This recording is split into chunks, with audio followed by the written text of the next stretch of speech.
All right, so there are a lot of questions in the quiz about what this is. Is this dominant? Is this recessive? And the right answer for this is that if you see skipping generation, if you see kids that have a characteristic that the parents don't have, which happens a lot in here, this kid has a characteristic that his parents don't have. This kid has a characteristic that these parents don't have. That means that this pedigree tree is recessive. All right, so recessive is the right answer. Whenever you see those blank generations in between, that means that this is recessive. Okay, so really good trick. There's nothing else to it. This is not a trick question. If you see empty generations in between, that means this is recessive. That's all there is, right? And there was a question after that says, if it skips generation, then what does it tell us about the parents? Well, one, it tells us that the parents didn't have the phenotype, but they probably have the allele for the characteristic. That means that they have a special name, which is carriers. What is another name for carriers, for these guys in between generations? What is another name for carriers? And it's not a trick question. Heterozygous. Perfect, Tyler. Thank you. Holders. Hetero. Yeah. So really good questions. Keep it on the topic, guys. Don't spam the chat. All right. So really good answer. So these guys in between are called heterozygous or carriers, and this is a recessive tree because there's generations that skip. All right. The question was, what about this one? This one doesn't have generations that skip. Every single kid that has a characteristic has at least one parent with the characteristic. Look at this kid. Goes back to this kid. This kid goes back to this kid. So every single kid with a characteristic has at least one parent. You could have two parents as well that have the characteristic. That means this is dominant. That's all there is to it. There's no mystery. There's nothing that I'm hiding. There is no trick question. If it skips a generation, recessive. If it doesn't skip, dominant. Simple as that. All right. So those are two questions, actually three questions, right? Because it was also asking about the parents, which are heterozygous carriers. So three questions that we are gonna get super right in the quiz. Now there was another question like this one. So there was something like looks like a dominant, but in here you only see males with a characteristic. So the answer is already on top of the pedigree, but this is a Y-linked characteristic. Can anybody tell me why do you think this is Y-linked? Why is it called Y-linked, and why only males get this only get the characteristic? Oh, may have it. Yes, Shimeri. Anybody can tell me what does, so we're gonna put here girls and we're gonna hit for boys. Why is it that boys only get Y-linked characteristic? Because all, yes, Christian, thank you. So really amazing answer for Christian, Tyler as well, Trayon. So boys have a XY chromosome, girls don't have a Y chromosome. So if there is a if there is a characteristic hidden in this Y chromosome, or a disease, or whatever you want to call it, if there's something right or wrong with this Y chromosome, only the men are going to have that characteristic, because only men have that Y chromosome. And it's passed down from father to sons, never from mother to daughter, never from father to daughter, always from father to male son. All right, so that's Y-link. So it looks like dominant, but the secret is that only men get it. All right, good job, guys. So thank you, Enrique. All right, so really good answers, guys. Now, here's what a lot of people have trouble with, and it's the whole X-link recessive, because X-link is recessive, so it should look like this. It skips generations as well. It's also X-linked, so that means that women have like they have two X chromosomes, and men only have one X chromosome. So let's get it out of the way first. All right, so X chromosomes, you know, girls have two X chromosomes and men have one X chromosome. There was a question, by the way. So where do men get their X chromosome? Anybody can tell me in the chat, where do men get their X chromosome every single time? Mom. All right, so Yes. So whoever, if you guys said father, don't worry, you're gonna get it right next time. But the answer is from mom.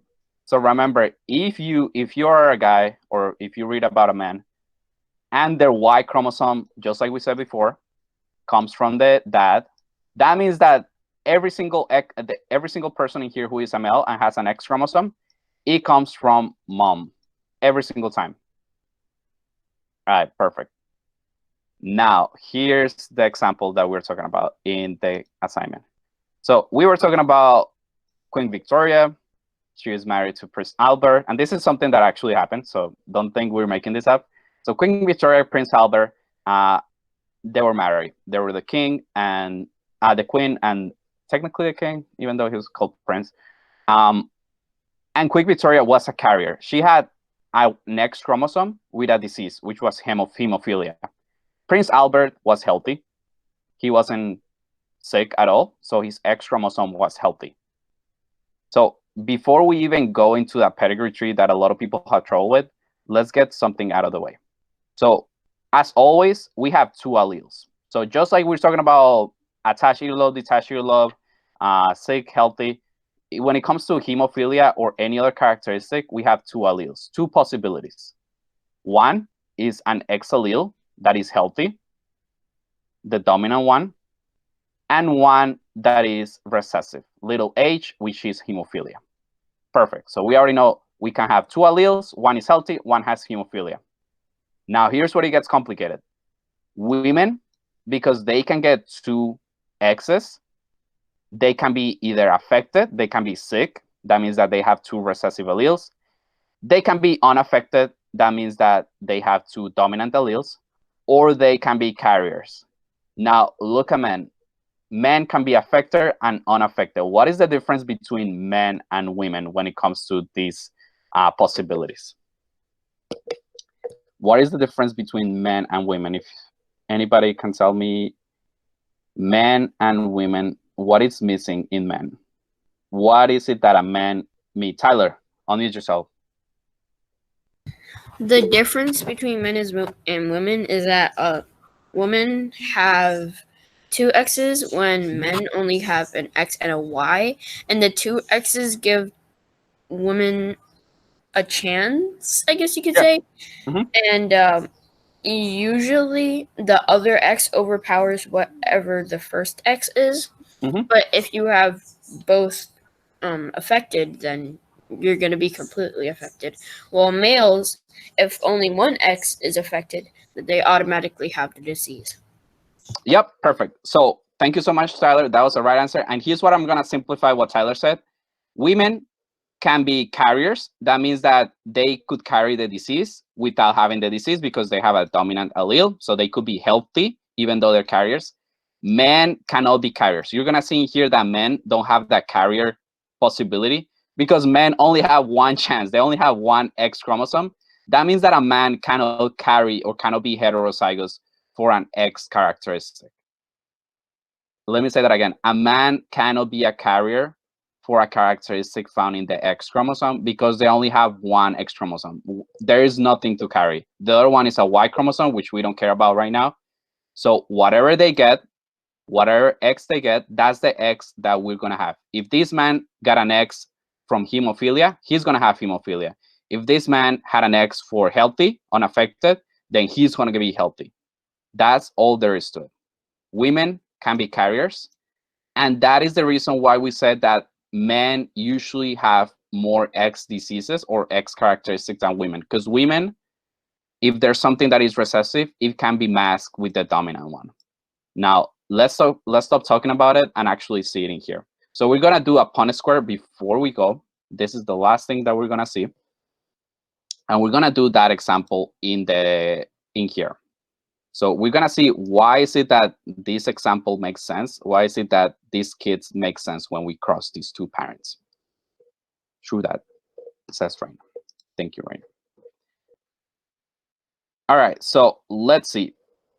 We're going to, this is the queen. So this is Queen Victoria. And we're going to tell, and it says that she's a heterozygous. So we're going to give her a heterozygous genotype. So the second allele is going to be that sick hemophilia chromosome, and the first one is gonna be that healthy. Let me hide a real 1 second. A real, sorry. We're gonna stop your party right now. There you go.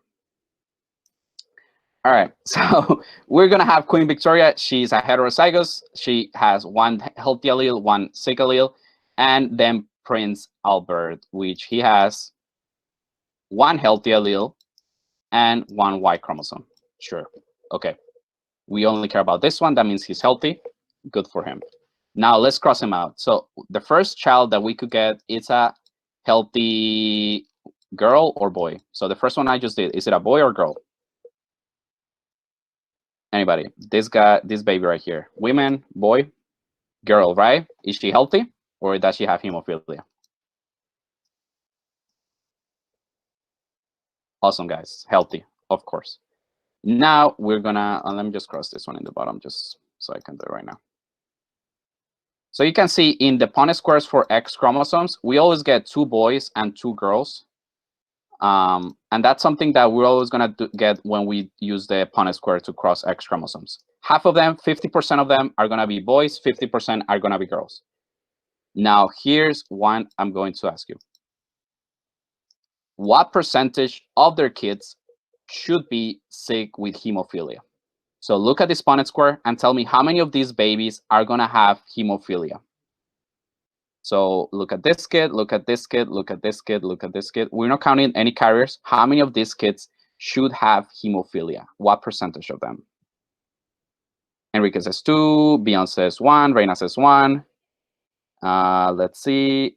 Why is there a little h? Oh, little h is hemophilia. Big H is healthy. That means 1 allele is for the disease, 1 allele is healthy. Let's see.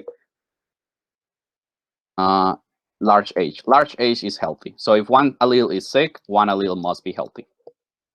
So I'm gonna go with 25%. So good job, Raina, Shimeri, and Beyond, who said 25%. 1, and all the rest of you who thought about it too. So only this kid has the disease. That means only 25% of their kids should have hemophilia. Let's see if that was correct. 200 years ago. Yep.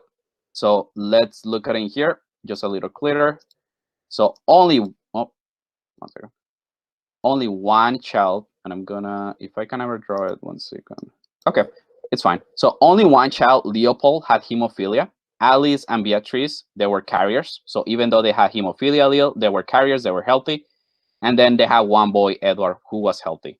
And right here in the bottom, this is the lesson that we're gonna post to, that we posted yesterday, by the way. Healthy was Edward, Leopold was sick. So 1 out of 4 kids was sick, and that perfectly matches our Punnett square. So we're gonna do a lot of Punnett square questions. Tomorrow we're gonna do more Punnett square questions in the check-in in the morning, so you get them super right for the quiz on Friday. Right now, you should go, but just notice again in here, 1 out of 4 kids have hemophilia, just like we did it in our Punnett square.